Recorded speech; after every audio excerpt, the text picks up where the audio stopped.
How much better does a Monday morning feel after a big Spurs win? I enjoyed match of the day. I even watched Victor Gyökeres's debut for Woolwich. Thank you, Thomas Frank, for a lovely weekend. Meanwhile, the ups and downs of the Eberechi Eze chase continue.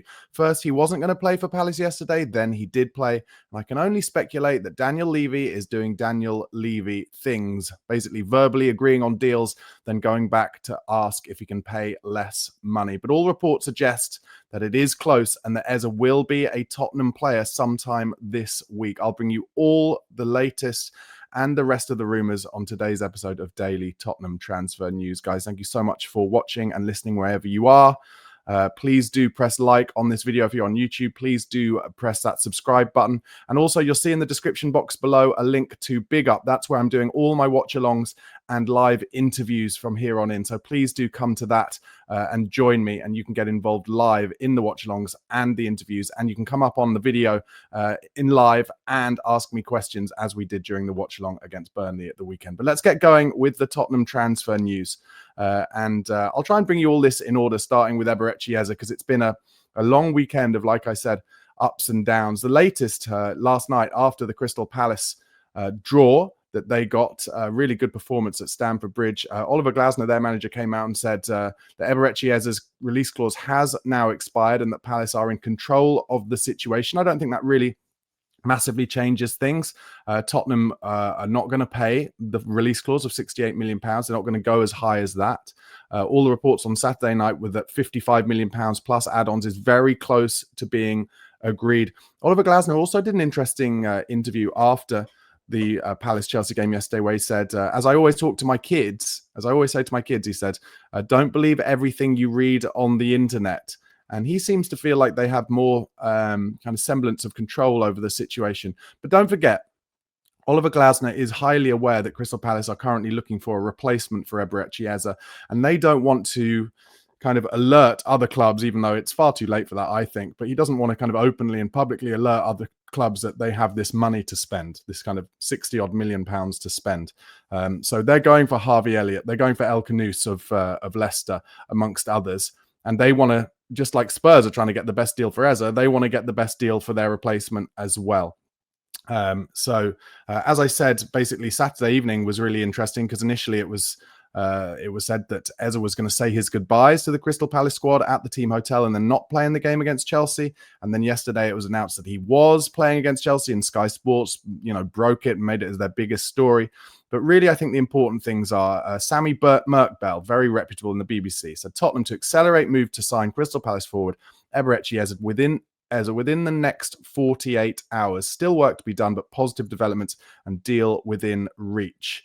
And other reports as well. Confidence a deal is now within reach. Spurs never planned on triggering the 60 million plus £8 million release clause, preferring to negotiate below it, which is what has happened. Arsenal have dropped out of the race, according to Miguel Delaney, because they prefer to make a left-sided signing once they've made sales. Fabrizio Romano, the transfer Don, also got involved and said he fully expects the Eze deal to be done. And then late last night, Paul O'Keefe on, I think, Last Word in Spurs, great podcast with Ricky Sachs. Make sure you subscribe to that if you don't already. And Paul O'Keefe said that everybody that he has spoken to within the football industry believes that Eberechi Eze will be a Tottenham Hotspur player. Just the last thing I'm going to say about Eze today is if Daniel Levy fumbles this, if he doesn't get this Eze deal over the line, or if he does all of the running, all the back and forth, all the kind of verbal agreements, like I said, and then going back and asking for less money, and then a deal is agreed, and then Arsenal come in at the last minute and take Eze from under Spurs' nose, then the pelters that Levy will get, the abuse that he will get, the protests that will come his way will be bigger than anything he's seen before. And that will be because he has had the ability to just pay the money. And he's fumbling over, 5, 6, 7 million pounds here or there. And Tottenham fans will believe, whether it's true or not, if we fumble this, if we lose Eze to Arsenal, they will believe that actually if we just paid that money and not, haggled over that 7 million, 8 million quid, then Arsenal would have been blown out the water because they weren't ready to sign him. But we're almost giving them the time to get their ducks in a row. We're giving them time to sell Alexander Zinchenko to free up funds. It looks like he's leaving. Possibly Leandro Trossard as well. So that is my remaining worry. If that happens, then Levy has basically made a rod for his own back. And as you know, those of you who watch me regularly, I never say Levy out. I never say ENIC out. I also don't say Levy in or ENIC in. I'm just never sure who's going to replace them. So, I'm not going to go so hard in a linear way. But what I would say is if he fails to bring Eberechi Eze in now after all of this, then, it will be very hard for me to come back in terms of ever really supporting him. Because he's micromanaging again. He's doing all the things that we know he does. A leopard never changes his spots. I heard, I can't remember who it was, maybe Jack Pittbrook on the View from the Lane podcast saying that, and it's so true. It's so true. Apologies if I've given a quote to Jack there that wasn't Jack's. But yeah, Levy has to get this over the line. And then moving on to the Savinho deal, again, another one that I think, if we got them both, I think we'd all say, Levy has done an amazing job this summer. Vinay has come in and helped us buy players who we've needed, the types of first team ready players that Tottenham have needed. But I think Spurs do need another one or two of these, maybe three. If we got Eze, Savinho and one other, then, alongside Kudus and Paulinho, we'd be looking at 5 players who can immediately move on that first team squad and then allow the development of our younger players alongside it. And we're already seeing green shoots of that from that Burnley game, I think. But anyway, moving on to that Savinho deal. Fabrizio Romano yesterday. So Savinho remains keen on Tottenham move as negotiations are not over yet. Tottenham plan to try again for Savinho after the first bid was revealed 1 week ago. And Paul O'Keefe said on Last Word on Spurs last night, Savinho will have to be a record transfer fee for Tottenham. They're going to go back into him. That's fine. That's fine with me. We paid record transfer fees for Solanke and for Richarlison. And now we're looking at a young, exciting Brazilian international winger who's played in the Premier League and done really well, 8 assists and a couple of goals in all comps last season. And he wants to develop his game at a club where he's going to be first name on the team sheet. So yes, pay a record fee. He's a talent. He is a talent. And if you think of the amount of money that Man City academy players go for, sometimes as much as £40 million, players who've barely played in the first team. Think of Cole Palmer, 40 odd million pounds, nearly £50 million. Then to pay £70 million for Savinho, who's played, well over 100 senior games in his professional career already, including, 30 games in the Premier League. It's a no-brainer. Now, of course, it comes down to, do Spurs have that money? Well, everything we hear is that ENIC have invested money into the club this summer. Spurs are looking to make some player sales, although interestingly, Richarlison obviously was one of those players who I think Tottenham were maybe hoping to get a big bid for from Saudi Arabia.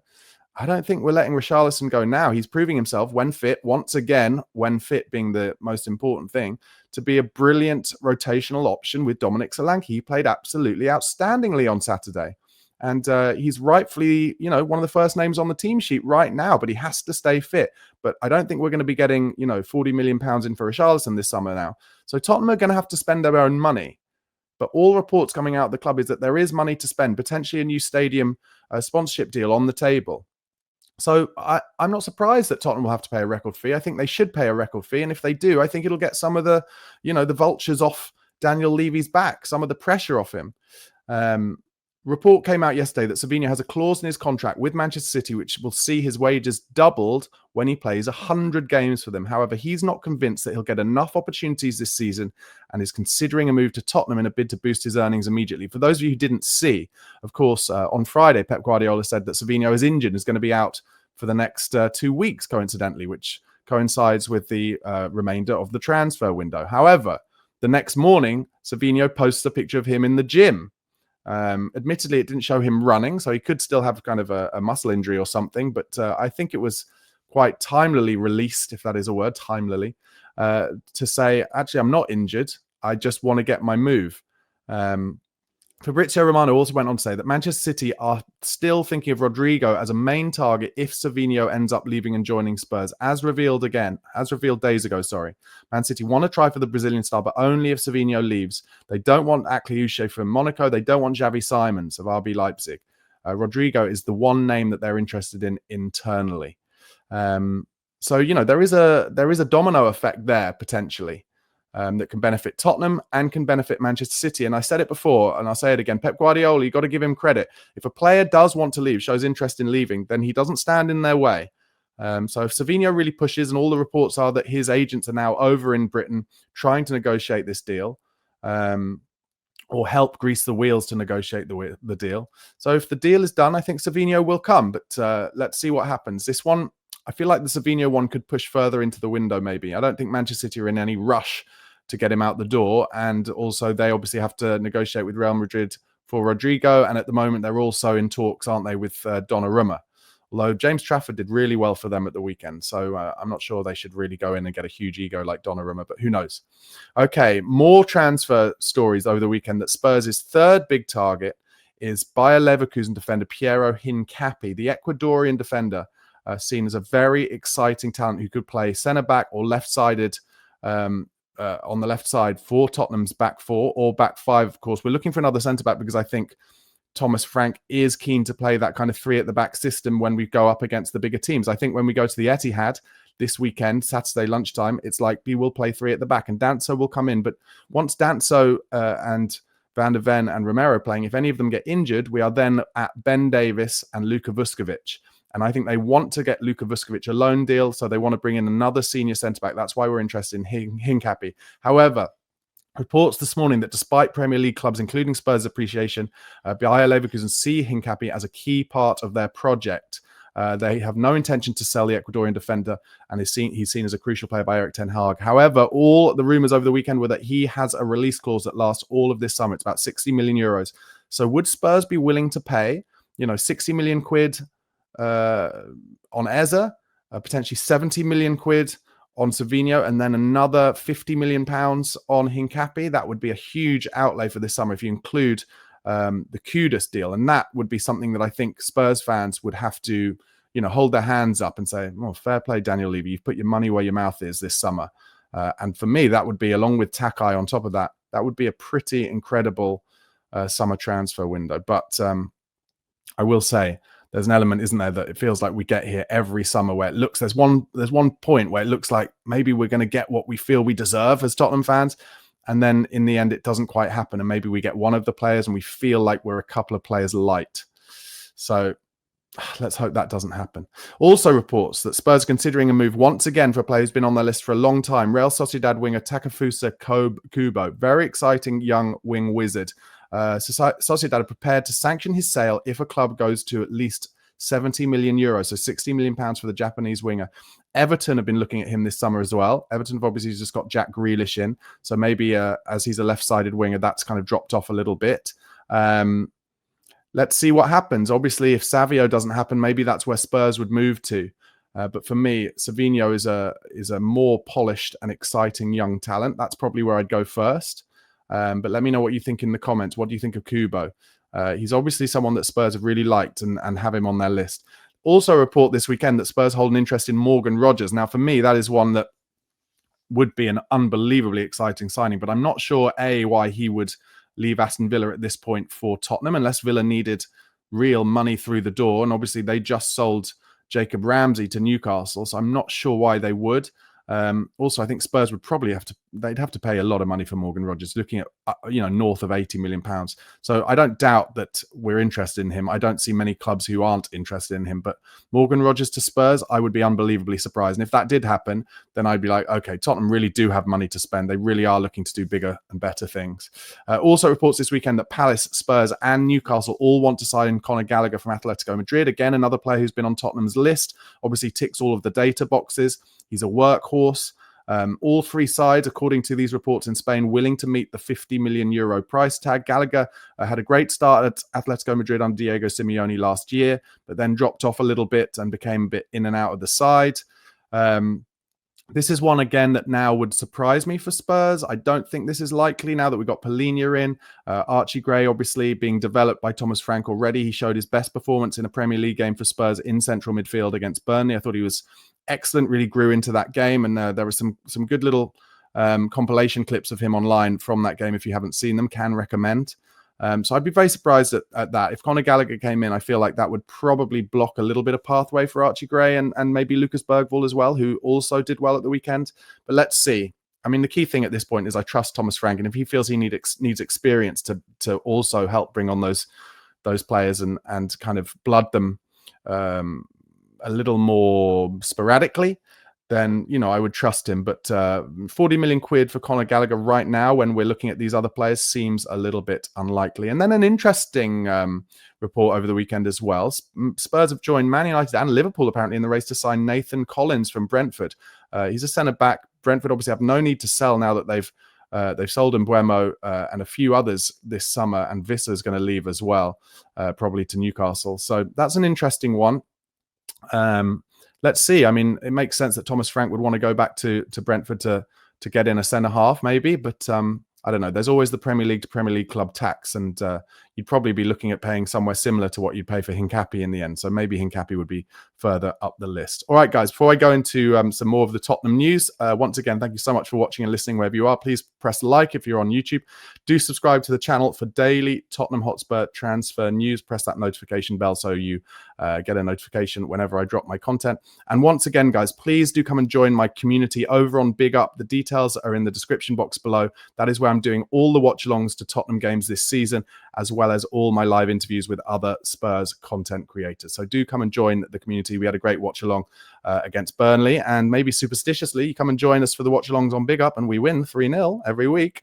I'm going to start the rest of the news by just giving some more considered thoughts after that win against Burnley. Just 5 things I've really felt that we learnt from that 3-0 victory. I want to start by just saying how much more enjoyable it was to watch Spurs when there was a noticeable balance between attack and defense. Now, obviously, under Ange Postecoglou, there was an element of gung-ho, and we scored a lot of goals. So I'm not saying that wasn't enjoyable, but actually, as a whole, in terms of, you know, my nerves and biting my nails and you know, frankly, keeping a clean sheet, it was far more enjoyable to watch with that balance between attack and defense, with Archie Gray playing a disciplined role, kind of getting the ball in that number 6 position, but also dropping in between the 2 centre halves when we didn't have the ball a little bit.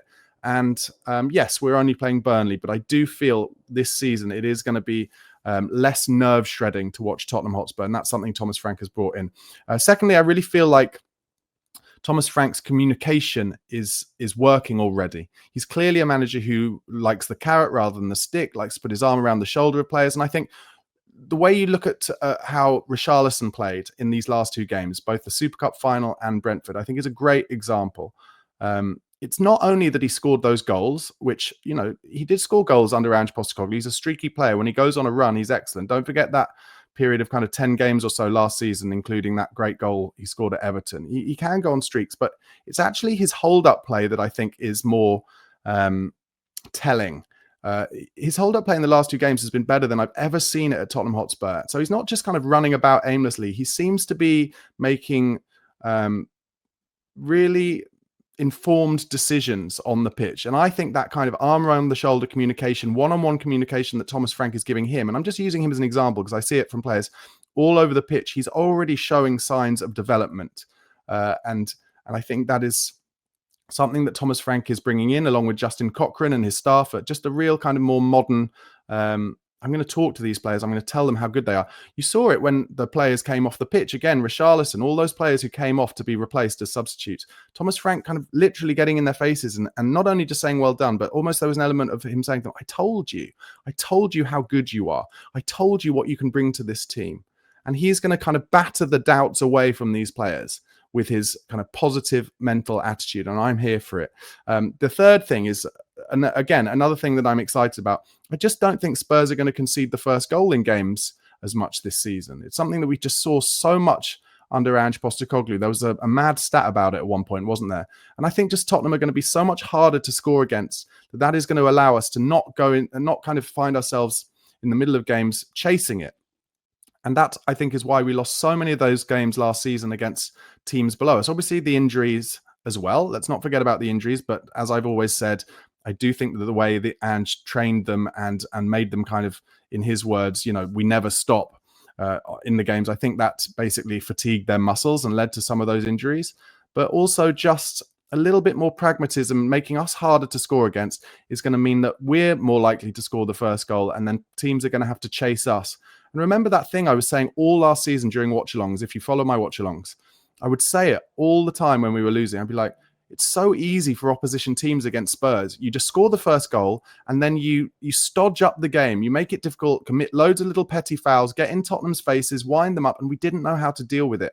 And that's not going to happen this season because A, we're not going to concede the first goal as much, but B, we are now the team who is quite physical. We are the team who are happy to throw long balls into the box, dodge it up, get loads and loads of crosses in, and make the other team just not enjoy playing us. We're a bit more of a physical animal this year. And you need to be in the Premier League. I'm sorry, you just do. And I'll hark back as far as Arsene Wenger when he was at Arsenal. His first team that won everything in the Premier League at Arsenal, won the double and a few Premier League titles. Very big and physical. Tony Adams, Steve Bold, Martin Keown, Patrick Vieira, Emmanuel Petit down the spine of the team. Very big, very physical. And they won everything. And then he saw how Barcelona played under Pep, tiki-taka and all that. And he was like, oh, I think it's not good enough to win the Premier League, through having a physical spine. So he wanted to, bring in all these young, small players in, Fabregas, Hleb, Arshavin at one point, all these kind of technical players to play tiki-taka football.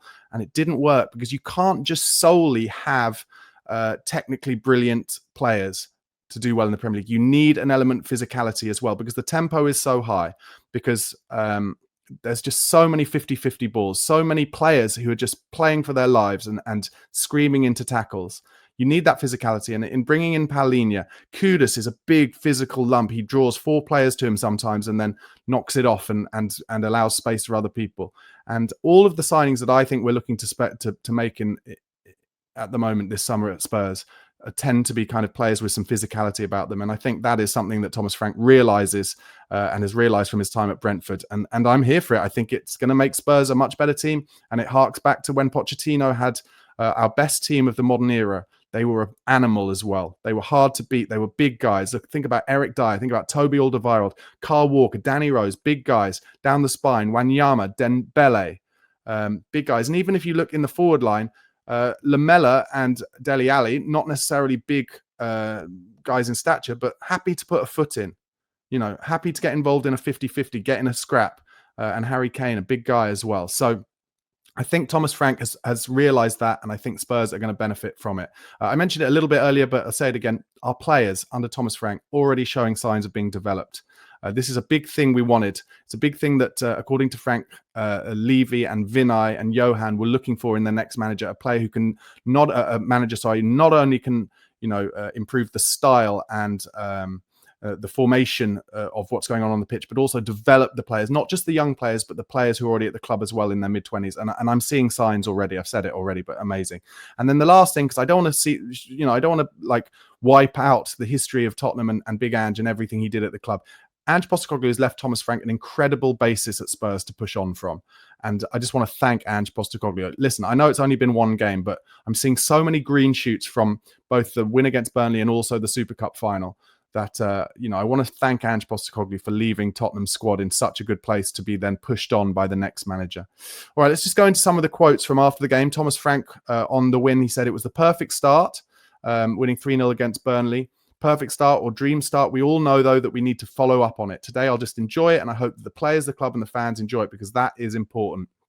I think overall, it was a good performance. Nothing through the roof, but a good performance against a difficult opponent. It's never easy in the Premier League. We know that, and after the very short turnaround against Paris Saint-Germain as well. No complaints. If there are 2 days, 3 days, 4 days, 1 day, I'll make sure I do everything I can to get the team ready. But just a reminder that PSG are playing tomorrow night and we play today. Anthony and I spoke about that. I think City a few years ago also played Saturday instead of Sunday. I don't know who decides that, but the ones who decide, they maybe need to think a little bit about the players. But big positive, our medical department and performance department did a top job to make sure the players were ready to go. I think we had 8 starters again, so that I'm happy with. Just a little nod to the medical department there. I don't think they got much positivity and much positive feedback from Ange Postecoglou while he was there. He tended to want to kind of try and subtly blame them, I think. And Thomas Frank, I think, again, an example of him trying to bring the entire squad and the entire staff together as one, giving them some credit, and why not? He was asked about Richarlison. He said, fantastic that he's scoring. The first one's definitely easier to score without being easy, but I have a striker that takes these 2 chances and helps us win the game. He deserves a lot of praise. He was very good against PSG, and today was exceptional with his work rate, driving the team, link-up play, hold-up play, just dominating, and then the 2 finishes. Just going to break into that. Imagine how Richarlison feels hearing that. Just that wasn't kind of really Ange's game, was it? To really wax lyrical about a player. But I think Thomas Frank kind of knows that some players really need that. And I think Rishi is one of those. He's just had a kid, so he's maturing. He's not maybe as, young as he was. But I don't think anything about Richarlison has changed. He's a confidence player. He wants to feel the love. He wants to be the main man. And that will only help us. Really good. I really like that from Frank. He went on to say, so happy on his behalf. And again, well done. The performance department, the medical department did a top job to build him up. I think a few of you know he was not involved in the first friendly because we had to build him. That will be continuous and something we need to look at throughout the season. It's fair to say he hasn't played every game in the past 3 or 4 years, so we need to be smart with him. There are various ways. It could be to come off in games after a certain amount of time, or come off the bench, or to play 5 games in a row. So I think what Frank's doing there is saying to us, he needs to keep learning about what's best for Richarlison. I talked about, haven't I? Richarlison can be a bit of a streaky player, go on runs of scoring 10 and 12. And Thomas Frank may feel that and say, okay, that's how we're going to get the best out of him. And if that's the case, then I think he'll say to Dom Solanke, look, at the moment, let's just build up your fitness. You've had an injury for the last month or 6 weeks. Build up your fitness. You get 20 minutes here or there. And Solanke looked good when he came on, nearly scored with his first touch. Great hold-up play in the box, turned his man just wide. But then there will be moments when Richarlison needs a rest, or dare I say it, gets injured, and you'll need to be ready then. So, yeah, good work from Frank. And he went on to being asked about whether Richarlison was a possibility for leaving earlier in the summer. He said, look, I've always liked Richarlison. I always thought he was good when he played for Everton. And when he came to Tottenham, we know he struggled with some injuries. He was unlucky as well. So we're very aware that we need to build him and protect him, because we can't say we just did as he played 2 games back to back. That's not much. He said he did well in both, and then we're out of the woods. We can't say that. And that we need to prove over a little bit of longer time, but the first signs are good. He was then asked whether there's a dream scenario to have both Richarlison and Solanke pushing each other. He said the dream scenario, yes, is to have 2 good strikers. We need that. We're hopefully playing more than 60 games this season. That'll be great, as we'd have done something right. And for that, you need double positions. You need that. So very positive from Frank on the Richarlison situation and Dom Solanke. Let me know what you think of Richarlison. Where do you think he is within the squad now? Let me know in the comments. Let's talk about it. He's clearly had a very up and down Spurs career so far, especially for the amount of money we spent. But it's all about staying fit with him, isn't it? And Frank seems to be aware of that and seems to be trying to do the right thing. Obviously, Thomas Frank picked an incredibly youthful midfield against Burnley of Archie Gray, Lucas Bergvall and Pat Matassar. He was asked about how he felt they fared. He said, I'm very happy. I'm very happy. Pape I've praised so much, so I'll not say so much about him today. I'll give the praise a little bit to others. Archie Gray did well. Fine first half, really grew into it in the second half. And as a reminder to myself and everyone else, young players take a little bit of time. It can't be that we put them out there and suddenly they're exceptional. That demands incredible talents. Normal, very, very good talent, which I think Archie and Bergvall are, that demands some time. So I'm happy with the performance. Lucas overall was very good as well. Top actions from both players. I think that's just realism from Thomas Frank there, and also a little bit of a push to them as well. A little bit of like, listen, you're good, and we bought you both, especially Archie Gray, for a lot of money, and we bought you Lucas Bergvall for a situation where you could have gone to Barcelona. So you are, very good talents. But there are only the very few players who come in at the age, teenage age and become like the first name on the team sheet. And you're looking at players like Rooney. You're looking at players like Jude Bellingham. It's just very rare that happens. So a little push to Archie Gray and Lucas Bergvall and say, you're not those players, but you are really good and strong enough to start a Premier League game for me. I believe in you that much, but also I'm not going to expect you to suddenly be man of the match straight away just because I've thrown you in. He was asked what skills Archie Gray possesses to play in that number 6 role. He said, we need to be aware of not putting players in different positions. I think he's a player that is flexible. He can definitely play at centre back and right back, but I think he's more natural as a midfielder. But he can play in all 3 positions. I like his dynamic. He's covering a lot of ground. He's good in duels, good in pressure, and great to carry the ball forward as well. Thomas Frank wanted Archie Gray at Brentford. And he is the first manager, I think, to come out of him and Ange Postecoglou and say, I think he's more natural in central midfield. And again, how do you think Archie Gray will feel after hearing that? I think he'll be like, his shoulders will lift. he'll be like, yes, that's what I want. I want to be central midfield. And the manager believes in me there. And he started me in the first game of the Premier League season in that sixth position, even though he just brought João Paulinho in. He believes in me. And that will gain him, so many percentage points in form, I think, and in confidence. And Frank is just a clever motivator. And he said, didn't he, I'm not going to praise Sarr too much. That wasn't because Sarr wasn't good. Sarr, for me, was man of the match. Of course, all the plaudits went to Richarlison, all the awards. But for me, Sarr was absolutely outstanding. His stats were as follows: 1 assist, 43 accurate passes, 1 chance created, 3 successful dribbles, 6 passes into the final third, 3 clearances, 2 headed clearances, 4 ball recoveries, 6 ground duels won, 4 aerial duels won, and 1 foul won as well. Absolutely outstanding from Pape Sarr. And again, another player, you're seeing the development in front of your very eyes, and he's becoming that kind of Patrick Vieira-esque box-to-box midfielder that I've known he has in his locker. But, maybe the growth has been stunted a little, but now Thomas Frank has come in and is getting the most out of him and clearly loves him as a player. Mohamed Kudus was also absolutely outstanding. He said after the game, I'm happy about the beginning of the Premier League season, but it's a long marathon to go. His stats were 2 assists, 5 chances created, 2 successful dribbles, 3 accurate long balls, 3 ball recoveries, 5 ground duels won, and 2 fouls won. Kudus, some West Ham fans saying that they've done us up by getting £55 million for him. No, he is outstanding. And with a manager who'll put his arm around his shoulder and tell him how good he is, he can do anything he wants this season. Scott Parker, the Burnley manager, he used to manage Fulham, said after the game, Spurs are a different team to what they were. Under Thomas, you can see evidence of that. The runs on the top line, they're a bit more forceful and they're strong from set pieces. They've got a good manager and some fantastic players. They'll be fine. Some people on social media were like, they'll be fine. What are you saying? I think what he means is they're going to be good. And then just some loan reports. Will Lancashire scored his first goal for Oxford United. Well done, Will. Alfie Devine scored a brilliant goal for Preston North End that took the ticket past the keeper out wide, and it was a difficult angle, but to put it in, I can recommend you look at that on YouTube. And Mikey Moore got an assist on his Rangers debut. Well done, Mikey. Wasn't it was just an easy pass, and then the guy put it in the top corner, but still that'll give him a bit of confidence to have started for Rangers at Ibrox in always a kind of difficult but amazing atmosphere. All right, guys, thank you so much for watching and listening. Please do let me know your thoughts in the comments. If you're watching on YouTube, please do press that like button. Please do press subscribe for daily Tottenham Hotspur transfer news throughout the rest of this window. We're into the last kind of couple of weeks, aren't we? And also once again, please do join my community on BigUp. I'll be doing some live interviews this week with some other Spurs content creators about all the good things happening at Tottenham Hotspur at the moment. All right, guys, enjoy your Monday. Come on, you Spurs.